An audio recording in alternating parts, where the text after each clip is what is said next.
क्या है वो, नाम सरकार अपनी पूर्ण कृपा का, इसके नीचे अंडरलाइन कीजिए, नाम सरकार अपनी पूर्ण कृपा का विस्तार उसी के हृदय में करते हैं जिसका हृदय निर्दोष है। तो आपको दोष रहित होना जरूरी है। जी सर। अब रही बात, फिर आप तर्क वितर्क करने लगे कि भाव को भावान कालसु नाम जपत मंगल दिशितसु। ठीक है, संसार में मंगल हो जाएगा, जीवन निर्वाह आपका हो जाएगा, मरने के बाद भगवान का तो धाम नरक में नहीं जाएंगे, ये तो हो सकता है। लेकिन कैसा नाम सप्रेम जपत अन्यासा भगत हुई मुद मंगल वासा, ये भी तो गोस्वामी, जहाँ जिन गोस्वामी तुलसीदास जी महाराज जी ने ये चौपाई लिखी है, होना चाहिए। हाँ, कि भाव को भाव आनक अलसु नाम जपत मंगल दिशिदसु, वही गोस्वामी तुलसीदास जी ये भी चौपाई लिखते हैं कि नाम सप्रेम जपत अन्यासा भगत हुई मुद मंगल वासा। तो वहां तो कहते भाव को भाव आनक आलसु, और यहाँ कहते नहीं, सप्रेम होना चाहिए, भगत होई मुद दर्जा की बात है। मंगल वासा। तो आपका जी मुद माने आनंदमय होगा, आपका जो नाम से आपको परम प्रसन्नता की अनुभूति, आनंद, बाद में प्रेम से उसको प्रेम उत्पन्न होने लगेगा। तो भगवान के धाम में जाकर के भी उसका प्यार है। जिन लोग देखिए एक बात कहते हैं कि भगवान श्री कृष्ण ने जो गति माँ यशोदा को दी वही गति पुतना को दी, लेकिन इसको ऐसा नहीं है। पुतना को भी भगवत धाम दिया ये कह सकते हैं, लेकिन भगवत धाम में जैसे मान लीजिए किसी राजा की 10 रानियां हैं, अब वो राजमहल में तो रहती है, लेकिन महाराजा उसके ऊपर ताकते नहीं, झांकते नहीं, देखते नहीं, किस कमरे में बेचारी पड़ी हुई है, उपेक्षित है, किसी के ऊपर विशेष कृपा दृष्टि, और किसी के ऊपर बहुत उसके प्यार दुलार है। दोनों में अंतर है कि नहीं? अंतर है। तो पुतना भगवत धाम के अधिकारी हो सकती है, लेकिन जो प्यार यशोदा मैया को मिलेगा वो उसको कभी नहीं मिल सकता है। और जीते जी भी शांति नहीं मिलती है। ये तो खूब अनुभव। आपको यदि इन विकारों से मुक्त होकर करके, रहित होकर करके और तब नाम जपेंगे तो आपके अंतकरण में वो प्रकट हो जाएंगे, आपका हृदय उनका लीला विलास बन जाएगा, और आनंद, ये लौकिक जीवन भी आनंदमय बनेगा और पारलौकिक भी बनेगा।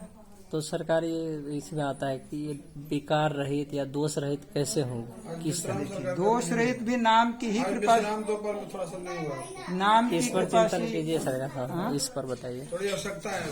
सुनिए ना महाराज जी, ये पूछ रहे हैं, क्या कह रहे थे आप? दोष रहित विकार दोष रहित रहित कैसे? विकार रहित कैसे होगा? देखिए, इसके लिए तो मूल आश्रय सत्संग का है। सत्संग के साथ साथ जो भी हम भजन साधन करते हैं, परंतु सत्संग सुनते सुनते सुनाने वाले की ही बहुत दुर्गति दिखाई देती है। तो सत्संग की बातों को, सत्संग जो श्रवण करना है, सुनना है, उसके 4 अंग है। हम सत्संग को सुने, सुनने के बाद उसके ऊपर चिंतन मंथन करे, विचार करे, श्रवणम मननम निधिध्यास, और सुनने के बाद में उसको जीवन में उतारने का संकल्प करके, है ना, उसको कहते हैं निधिध्यासन।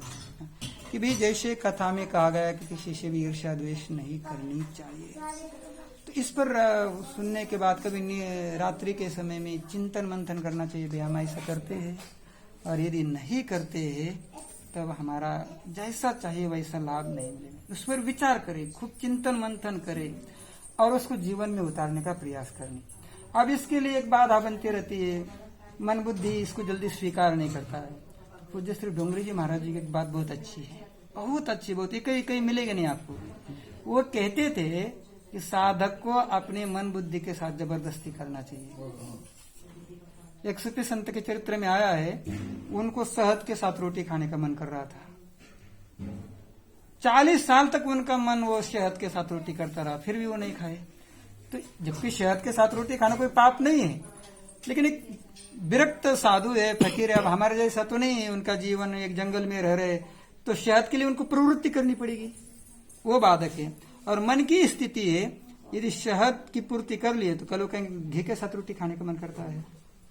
ये जबरदस्ती मन के साथ में करे। वो वाला कथा नहीं सुनेगा, वो राजा बकरी रखा था। हाँ, जो संत कहते हैं, शास्त्र कहते हैं, उसको माने।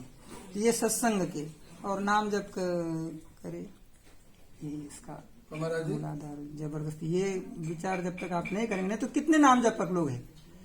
मेरे साथ में जब मैं अयोध्या में था, तो 1-1 लाख नाम जपने वाले, 1.25 लाख नाम जपने वाले, लेकिन थोड़ी सी उनको ठेस लगे किसी के व्यवहार से तो गोली चलाने तक की बात आ गई।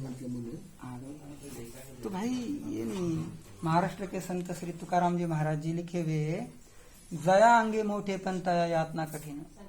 आपको यदि बड़ा बनना है, श्रेष्ठ बनना है, भगवान को प्राप्त करना है, तो फिर आपको साधु बनना पड़ेगा। और साधुता का पहला एक सूत्र चैतन्य महाप्रभु कहते थे कि जो सहनशील नहीं होगा वो त्रिकाल में भगवत कृपा का अधिकारी नहीं हो सकता है। तो ये सहनशील गहनी सबकी सहनी कहनी हे मुख राम, तुलसी रही यही रहनी, संत जनन को काम। गोस्वामी जी ने लिखा, चैतन्य महाप्रभु ने लिखा है, तरोरयु सहिष्णुना तनादपि सुनितेन आमाने नामान देन कीर्तनिया सदा हरि। तो अब छोटी छोटी बातों पर हम सहन नहीं कर पाते, किसी से भी लड़ाई भिड़ाई करने के लिए तैयार हो जाते हैं, तो ऐसे व्यक्ति भगवत कृपा के अधिकारी नहीं हो सकते, बहुत जन्म बीत जाएंगे। इसलिए यदि आपको सचमुच में भगवत प्रेम प्राप्त करना है, भगवत कृपा अर्जित करनी है, भगवान को प्राप्त करना है, तब तो आपको इस बहुत प्रतिज्ञा कर लीजिए, संकल्प कर लीजिए, भगवान से प्रार्थना कीजिए कि भी हमारा जीवन साधु। गोस्वामी जी का एक पद आप बराबर याद करने योग्य है, कब हो कहो यही रहने रहूंगे, श्री रघुनाथ कृपालु कृपाते संत स्वभाव। ये मांग बहुत ऊंची है, संत स्वभाव गहूं। ये हमारे जीवन में आए ना तो बहुत शांति मिलती, फिर तो कोई गाली देता नहीं। मेरे अपने जीवन में संत स्वभाव के बारे में इसमें होगा, हमने ऐसा विचार किया है और मुझे ऐसे जीवन में अनुभव भी होता है। कभी कभी मेरे जीवन में ऐसे प्रसंग आए हैं कि मुझे किसी ने बहुत बहुत तिरस्कृत व्यवहार मेरे साथ में किया, लेकिन मैंने उसको प्रसन्नता पूर्वक भी झेल लिया। जबकि मेरी कंडीशन ये है, एक बार गुरुजी मुझे कुछ बोले थे तो मैं 1 मिनट रात भर नहीं सोता। मेरे ऊपर दुख का बहुत प्रभाव पड़ता रहता है, बहुत ज्यादा पड़ता रहता है, लेकिन फिर भी अब धीरे धीरे धीरे धीरे धीरे धीरे उसमें सुधार आते जा रहा है। इनके सामने में एक बार यहाँ हम लोग यज्ञ किए थे, कुसमाड़ी में एक नावा का आयोजन किए थे, जिसमें श्री स्वामी शरण जी महाराज की कथा हुई थी, पहली बार आए थे। तो वहाँ हमारा आसन था जहाँ यज्ञ स्थल पर, तो नाम जब मंडली में थोड़ा सा कुछ कमी आई, एक आदमी आया, इतनी बेइज्जती किया, एक बूढ़े बाबा थे। महाराज आपको याद है? वहाँ का तो नहीं याद है, मुरेठा का। मुरेठा में क्या हुआ था? यहाँ तो बहुत बोले थे, आप थे मेरे पास में बैठे हुए थे, बोल निकलो यहाँ तक, आसन बांध करके चले जाओ यहाँ से जग। लेकिन हमने शालीनता पूर्वक उनकी सारी बातों को सुन लिया। बाद में 2-3 दिन के बाद में देखा कि सारा कार्यक्रम बहुत बढ़िया से हुआ है, तो आदमी आकर के हमसे माफी मांग लिया, बोले बाबा हम नहीं समझ पाए, हमसे भूल हो गई, गलती हो गई। तो भाई ये जीवन बने और तब नाम जप हो, ये मूल्यवान बात है। जो सहनशील नहीं होगा वो कभी भी भगवत कृपा का अधिकारी नहीं हो सकता। और एक कथा सुना देती है ब्रज के भक्तमाल की। एक संत लाला बाबू का चरित्र आपने उसमें पढ़ा होगा। वे अपने समय के आज से करीब करीब 150 साल पहले संपूर्ण बंगाल प्रांत के सबसे धनीवानी बाप की बेटी थी। उनके पिताजी 2 भाई थे, दोनों भाई में एक पुत्र ये थे, बैरिस्टर थे, बड़े भारी पढ़े लिखे, और उनके साथ में 10-20 नौकर सदा लगे रहते थे। पालके में बैठ करके जाना, सोने चांदी की थालियों में खाना। उनको वैराग्य हुआ, वृंदावन में वो चले गए, और इतने बड़े बाप की बेटी, उनको राजा ही समझे, राजकुमार समझिए आप। और वहां जाकर करके वे मधुकरी मांग कर करके लाते थे और 20-20 घंटा नाम जपते थे। टाट का वो अल्फ भी पहनते थे, झोपड़ी में रहते थे, और एक दिन की लाई हुई रोटी, सूखी रोटी, वो 4-4, 5-5 दिन पानी में भिगो कर पाते। ऐसा उनका तेज वैराग्य। एक महात्मा शिव दीक्षा के लिए प्रार्थना करते थे, गुरु जी हमको दीक्षा दीजिए। प्रार्थना करते करते उनको 15-20 साल बीत गए, लेकिन दीक्षा ही नहीं दे रहे थे। तब एक दिन उनके मन में विचार आया, हाँ गुरु जी कहते कि आप दीक्षा के अधिकारी नहीं है, हम दीक्षा देकर क्या करें, आपकी पात्रता ही नहीं है। पात्र यदि सही नहीं होगा, उसमें दूध डालेंगे, खटाई लगी होगी तो फट जाएगा। अभी आपकी पात्रता नहीं, दीक्षा के आप अधिकारी नहीं, हम दीक्षा देकर क्या करेंगे आपको। आपके विशेष जीवन के कुछ संस्कार अविशेष है। तो लाला बाबू कहते हैं कि एक दिन वो झोपड़ी में बैठे और चिंतन करने लगे, विचार करने लगे, विचार क्या ऐसी कमी हमारे अंदर है जो गुरुजी हमको दीक्षा के अधिकारी नहीं मान रहे हैं। चिंतन करते करते सोचते सोचते सोचते उनके मन में ये आवद रानी, अरे यार इतनी बढ़िया बात हो रही, तुम तो सुन भी नहीं रही और ना सुनाने भी दे रहे। हे भगवान, हे भगवान, हे जीव की दुर्दशा है। तो लाला बाबू विचार करने लगे कि क्या कमी हमारे पास में है, हम इतने बड़े बाप के बेटे हैं, करोड़ों, उस समय में आज से लगभग 100 साल से ऊपर हुआ है, उस समय उन्होंने 25 लाख रुपया अपने हिस्से की आमदनी लेकर के ब्रजमंडल में आए थे। आज से 100 साल पहले 25 लाख, कल्पना की जा से तो 50 करोड़ से ज्यादा संपत्ति हो सकती है। इतना त्याग वैराग्य किया हमारा है। हम 20-20 घंटे भजन करते रहते थे और टाट की आलफी बनते थे, सूखी रोटी खा करके कह रहे, फिर भी गुरुजी हमको दीक्षा क्यों नहीं दे रहे। विचार करते करते करते उनके मन में एक विचार आया कि हम भिक्षा मांगने के लिए सारे ब्रज में, मानी वृंदावन में तो डोलते फिरते थे, लेकिन ठीक हमारे पड़ोसी जो सेठ लक्ष्मी चंद जी है, जिन्होंने रंगनाथ जी का मंदिर बनवाया, लाला बाबू का जो मंदिर है और श्री रंगनाथ भगवान का जो मंदिर है वृंदावन में, एक दूसरे को सटे हुए है। अच्छा, तो बहुत बड़ा मंदिर है। हाँ, तो लाला बाबू जी उनके मंदिर पर भिक्षा मांगने के लिए नहीं जाते थे। क्यों नहीं जाते थे? उसका कारण था जो सीमा रेखा को लेकर के दोनों में झंझट हो चुकी थी, लाला बाबू में और लक्ष्मी चंद जी में, कि नहीं भी हमारा यहाँ तक है, वो कहते नहीं हमारा यहाँ तक है। वो 2 फीट जमीन को लेकर करके दोनों में झगड़ा हुआ, झगड़ा कोर्ट में चला गया, कोर्ट मुकदमा चला, तो उसमें लाला बाबू की विजय हुई थी। कोर्ट में लाला बाबू के पक्ष में निर्णय मिला था, लेकिन लाला बाबू उनके पास भिक्षा मांगने के लिए नहीं जाते थे। मानी वो थोड़ा सा अंदर में था, हड्डी में बुखार था, उनके जाते नहीं थे। तो वही इनकी कमी समझ में आ गई, भाई हम इधर उधर डोलते फिरते हैं, लेकिन उनके यहाँ क्यों नहीं जाते? जाना चाहिए जो बगल में है ना, क्यों नहीं जाते? इसका मतलब हमारे मन में कुछ विकार है। दूसरे दिन लाला बाबू उठे, अपना वो भिक्षा का थैला झोला उठाए और गए श्री रंगनाथ मंदिर में। वहां तो सैकड़ों भिक्षार्थी कतार में बैठी हुई थी। सेठ लक्ष्मी चंद जी, जिन्होंने रंगनाथ जी का मंदिर बनवाया, वो वृंदावन का एक अनोखा और एक विलक्षण चीज है, बहुत भव्य दिव्य मंदिर है। तो सैकड़ों भिक्षार्थी उनके यहाँ कतार में लगे हुए थे। लाला बाबू भी उसकी कतार में लग गया, हरिनाम जप रहे नंबर है। तो जो मुनिम जी ने देखा, बड़ा मुनिम जी दौड़े दौड़े गए सेठ जी के पास में, सेठ जी क्या बात है? बोले लाला बाबू भिक्षार्थियों की कतार में बैठी हुई है। अब सेठ जी को तो होश हवास उड़ गए, क्योंकि लाला बाबू भी कोई सामान्य व्यक्ति तो थे नहीं, वो भी आरबपति बाप के बेटे थे, जो कि हम उनसे हारे हुए हैं। और उनसे हारे हुए। और हमारे तो सेठ जी जो एक थाली में कुछ सेव केला संतरा कुछ फल फूल रखे, 10-20 सोने की 80 रुपया रखे और लाला बाबू के सामने में आए, बाबूजी आप इसको स्वीकार कीजिए। लाला बाबू ने कहा कि सेठ जी हम इसको छूने के भी अधिकारी नहीं है, बस आप भिक्षा देना चाहते तो हमको 1 आध रोटी दे दीजिए और विशेष भिक्षा ये दीजिए, हमारी मूर्खता के कारण, हमारी दुष्टता के कारण आपको जो भी कष्ट हुआ है उसको आप हृदय से क्षमा कर करके हमको अपना लीजिए। इतना कहते ही सेठ जी के हाथ से वो थाली गिर गया और कस करके हृदय से लगा लिया। दोनों के आंखों से आश्रुपात होने लगा। सेठ जी ने कहा लाला बाबू जी हमारी क्या औकात है, हम आपको भिक्षा दे, भिक्षा नहीं नजराना है। ये आपके सामने में मेरी दोबारा पराजय है। एक बार तो हम कोर्ट में आपके सामने में हारे हैं और आप दूसरी बार में आपके चरित्र के सामने में हार मान रहा हूं।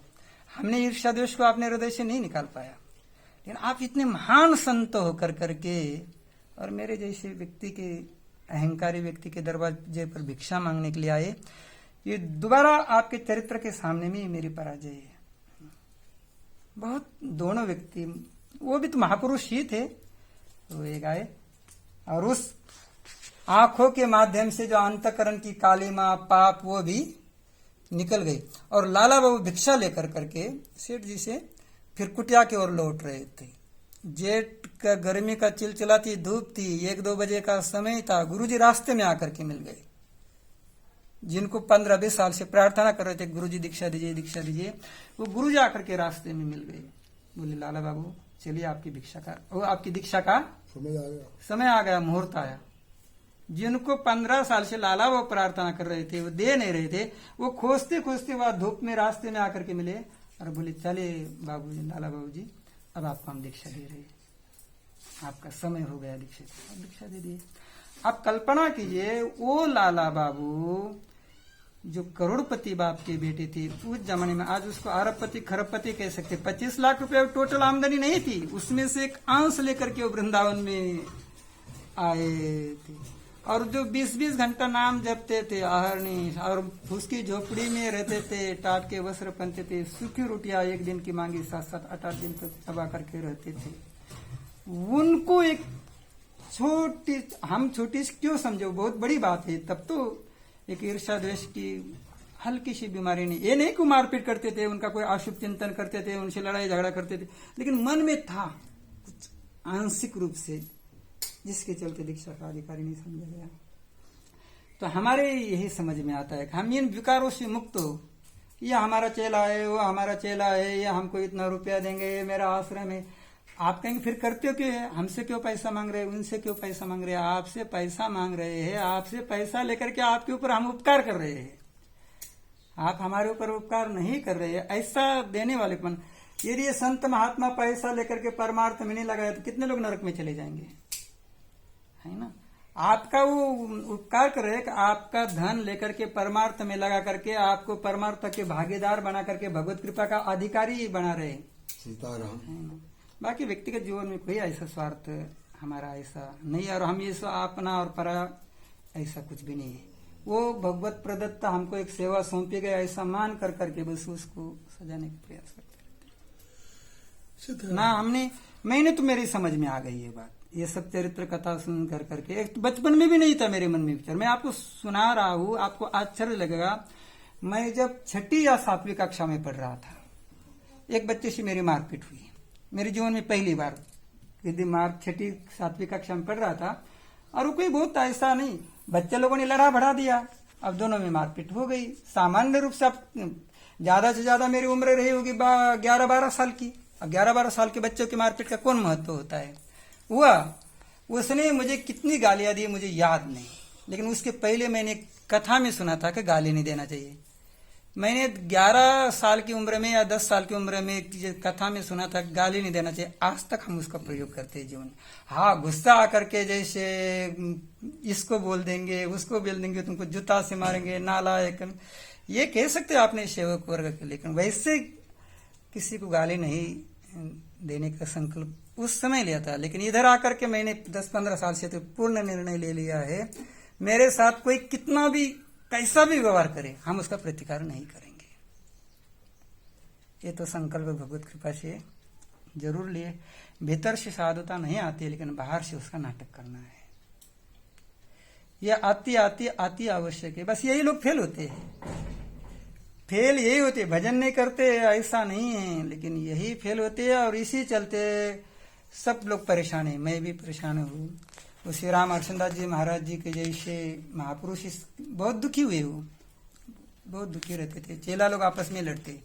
पंडित श्री गया प्रसाद जी महाराज, उनके 2 ही शिष्य थे प्रधान रूप से, और दोनों में आपस में मतभेद चलता रहता था। जीव भगवत कृपा से वंचित होने में सबसे बड़ा कारण उसका यह है कि उसके मन में एक स्पर्धा रहती है, ईर्ष्या रहती है कि भाई हमारी प्रतिष्ठा बढ़े, लोग हमको ज्यादा माने, और हमारी प्रतिष्ठा बढ़े, हमारा धन बढ़े, लोग हमको ज्यादा माने। तो ये विचारधारा स्वाभाविक आपको पाप में प्रवृत्त करेगी। आप दूसरे के निंदा शिकायत करेंगे ताकि उनको लोग यह दृष्टि से देखे, हमको ऊंची दृष्टि से देखे। ये स्वाभाविक होता है, स्वाभाविक हो जाएगा। तो जीव के हृदय में इस प्रकार की लौकिक पारलौकिक वासनाएं से मुक्त मन में रहेगा। मैं आपको जो ये प्रवचन दे रहा हूं, मेरे मन में बहुत सारी गंदगी, बहुत गंदगी है, लेकिन हम व्यवहार में नहीं उतारेंगे, मन की गुलामी नहीं करेंगे। मन से तो हम निकालने में सामर्थ्य नहीं है, मेरा तो नहीं है। भाग्यशाली हो जिनके मन में भी ऐसे विचार न आते हो। लेकिन हम मन की बातों को महत्व नहीं देते। मन एवं मनुष्याणाम कारणम बंध मोक्ष।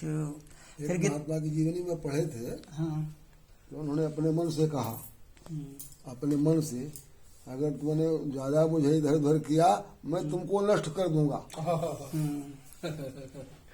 मन तुम हमारी बात को अगर हमको डगमग करना चाहो मैं तुम्ही को नष्ट कर दूंगा। ऐसे महात्मा। हम तो बार बार इसको भी समझाते रहते, बाधा समझाने का प्रयास नहीं किए।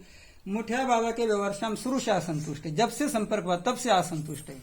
लेकिन मैं हमेशा उस आश्रम को सजाने का जो मेरे मन बुद्धि से प्रयास नहीं करता है।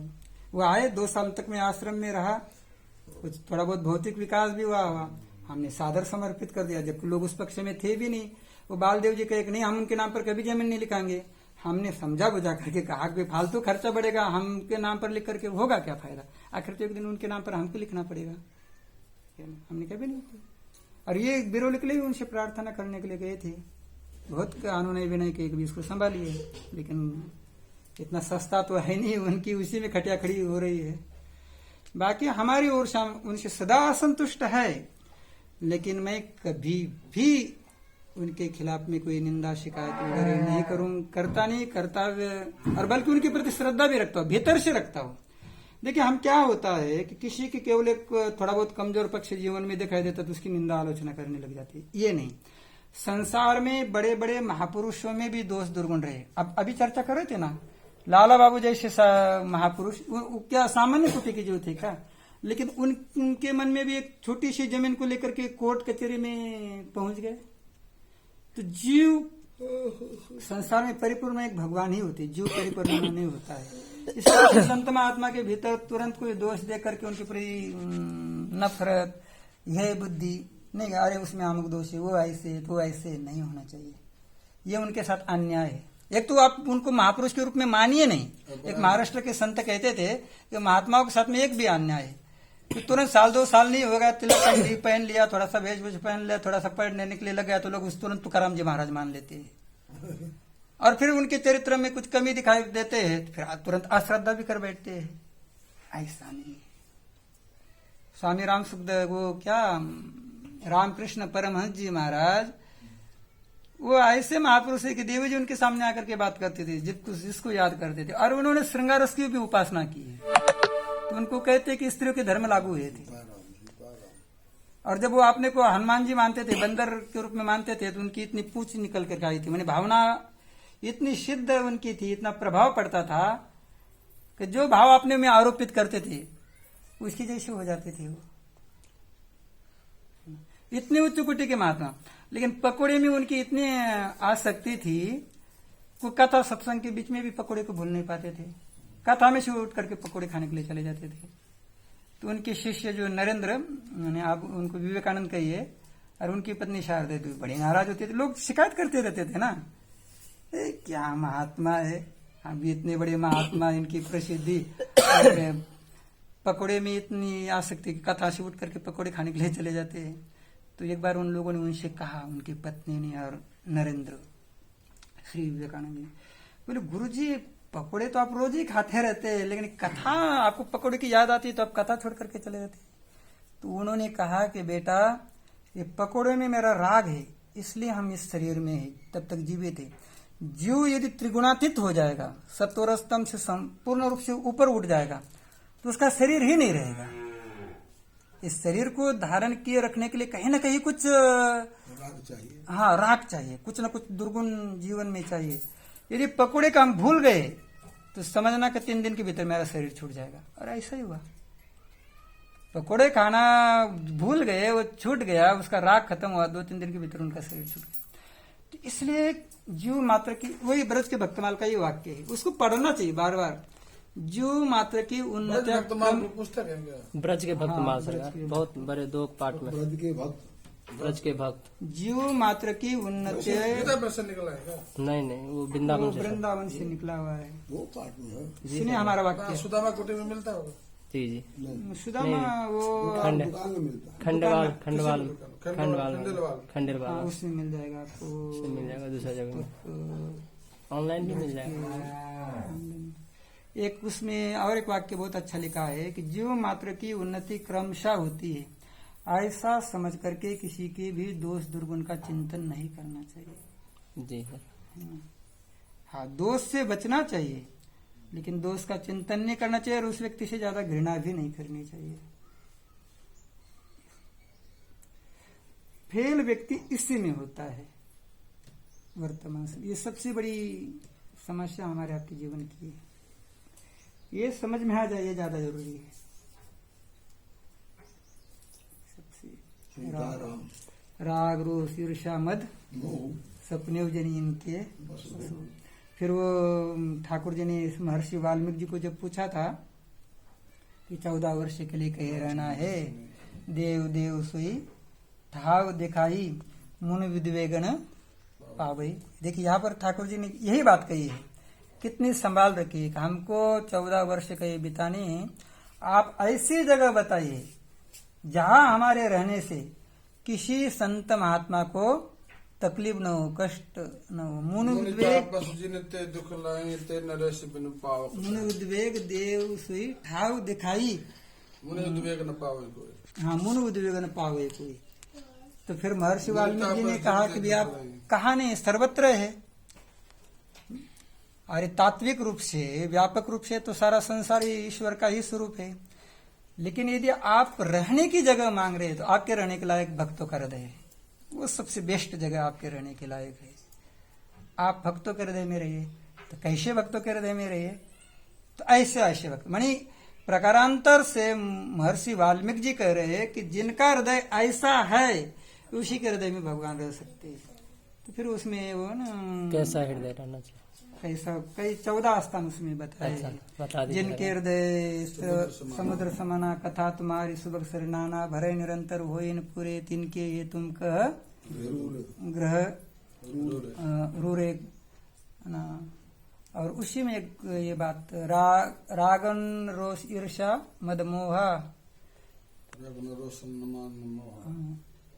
काम क्रोध दमन, ऐसा कुछ लिखा है। कहाँ पर है सर? तिनके ऐसे हृदय वाल्मीकि से रामायण। रघुराया, कपट दम बने माया तिनके हृदय बसन रघुराया। रस रघुराया। हाँ, जिनके कपड़ जमा। नहीं, और भी राग रोष। हाँ, रूरे मनी बेस्ट, सुंदर। तिनके रूरे मनी सुंदर ग्रह है, उसमें आप रहिए। तो प्रकरण देखिए रामायण में बहुत। श्रीमद् वाल्मीकि रामायण में नहीं, गोस्वामी जी महाराज के रामायण वाल्मीकि जी का प्रसंग जो है उनके आश्रम में जब गए ठाकुर जी तब बोले। अच्छा, ये बात ज्यादा मूल्यवान है, इस पर ध्यान देना चाहिए हमारे जो समझ में आता है। बहुत मूल्यवान बात है। एक बात हमें और याद आ गई है बाबू के विषय में।